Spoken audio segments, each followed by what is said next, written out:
And we are back with some Where Winds Meet, the free-to-play single and online multiplayer action RPG set in ancient China. This game has been very well received, initially launching in November of last year, 2025. But this video is going to focus on a massive update called the Palace Update, which is completely out now on PC, PS5, and mobile. Thank you to Everstone Studio for sponsoring this video. So my personal favorite part of this update is the new map, the Kaifeng Imperial Palace, which I'd say feels less like a typical game zone and more like a chance to explore a piece of Chinese history. The developers clearly put a lot of attention into recreating the atmosphere of the Northern Song era, from the palace architecture, you got the dragon throne, to clothing and designs of the NPCs. And there's actually more than 3,000 interactive NPCs throughout the map, which definitely helps make the palace feel more alive rather than just being a backdrop. Now, one of the more interesting aspects of the map is how it leans into everyday Chinese life. So alongside the larger landmarks, I was taking part in seasonal activities like building snowmen, dodging snowballs, paper cutting, and even lantern lighting. The game also features a dual season system, which allowed me to switch between a spring/summer version of the map and a winter version, which gives the same location a different feel depending on the chosen season. Now, in terms of scale, the map is pretty large. It's a 1 million square meter recreation of the Northern Song Imperial Palace, and it's nearly the size of Kaifeng City itself. And if you've been playing the game, you would know that Kaifeng City is pretty massive. History fans, you're going to find lots of little interesting details and hidden Easter eggs throughout the city and the palace. Now, one thing that Where Winds Meet has always been good at is throwing in weird and unexpected activities, and the Kaifeng Imperial Palace update definitely continues with that trend. Now, if you've been playing for a while, you'll probably remember some of the stranger things already in the game, like casually tossing bears around. Hey, Mr. Bear.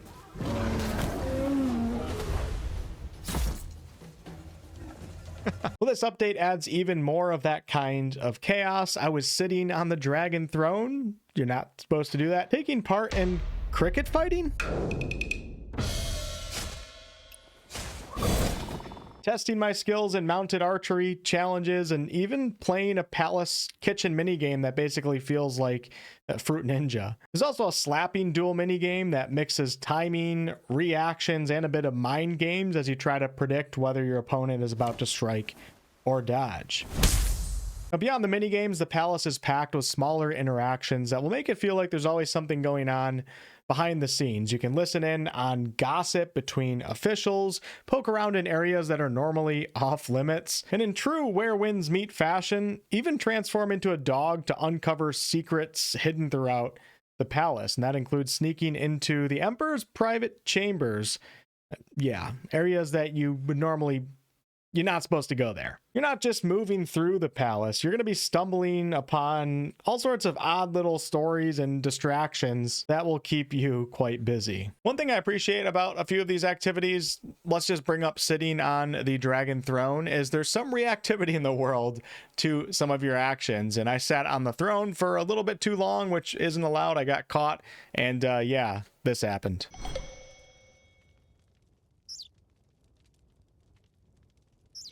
Other reactive systems can occur in this game, such as if you eavesdrop too much, your ears actually will physically grow into giant fan ears. If you get caught trying to escape prison, as jailbreaking is a thing in this game, you can literally get spanked. So there you go. The Kaifeng Imperial Palace update also comes with a new story, and it starts with rumors surrounding a mysterious sealed treasury hidden somewhere within the Imperial Palace. As I was exploring Kaifeng Palace, it felt like everyone was talking about this treasury, and the legend claims that Zhao Kuangying secretly built a vault filled with rare treasures from across the world, which of course is attracting thieves, martial artists, and treasure hunters from all over the capital. Now, what starts out feeling like a treasure hunt quickly turns into something much bigger, you could say. And the assassin Jing Niang, probably pronouncing some of these wrong, enters into the picture here, determined to protect the treasury at all costs.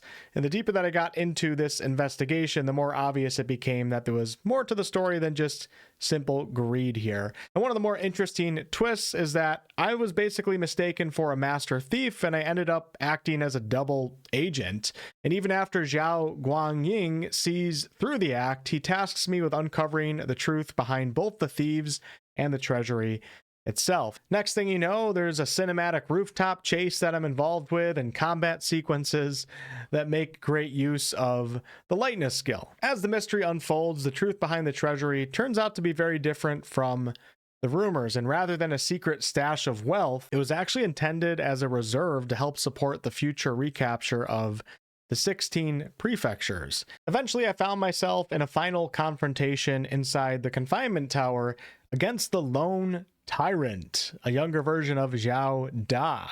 And I'll leave the details of how that all plays out for you to discover on your own. And we can't leave out one of the most exciting aspects of this update: bosses. Now, there is, of course, an epic boss battle for the campaign. We have the sealed treasury boss battle and the confinement tower boss battle, of course. Both bosses, a ton of fun, chaos, craziness, blocking all sorts of crazy attacks.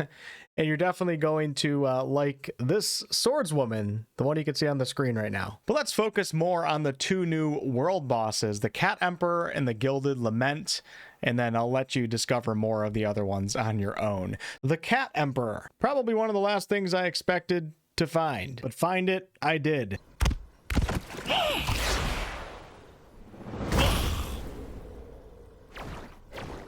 Which is exactly why I enjoyed it so much. With all the political intrigue, the treasure hunting, and the palace drama going on, suddenly coming face to face with a giant cat ruler feels completely ridiculous in the best way possible. I think the Cat Emperor works surprisingly well as it gives this update a bit of personality. Between the royal cats wandering around and the Meow Meow exploration quests, it almost feels like the cats are quietly taking over and nobody is willing to challenge them. Now, as funny as this whole concept is, don't make the mistake of treating it like a joke, as the Cat Emperor is still a boss, and there's something strangely intimidating about a giant cat confidently swinging a fish at you while acting like it owns the place, which, to be fair, basically does. And then we also have, of course, the Gilded Lament. And you'll come across this boss while exploring the Forbidden Palace and following a weeping sound that will bring you to a hidden realm beneath an ancient well.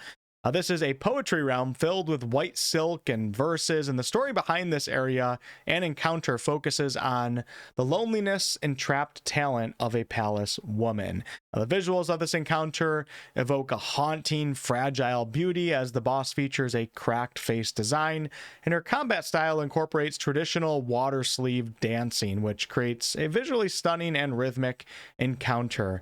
Very cool boss design. And I'll leave it at that for this latest update for Where Winds Meet. And of course, if you're interested, I'll have a link down below in the description and the pinned comment for you to check it out. This game can be played on PC, PS5, and mobile, and it's out now. You can play it right now. It's completely free to play. This game has really fun combat. It's just a blast. So many cool martial arts and all sorts of magical type things that you can do. So make sure to go check it out.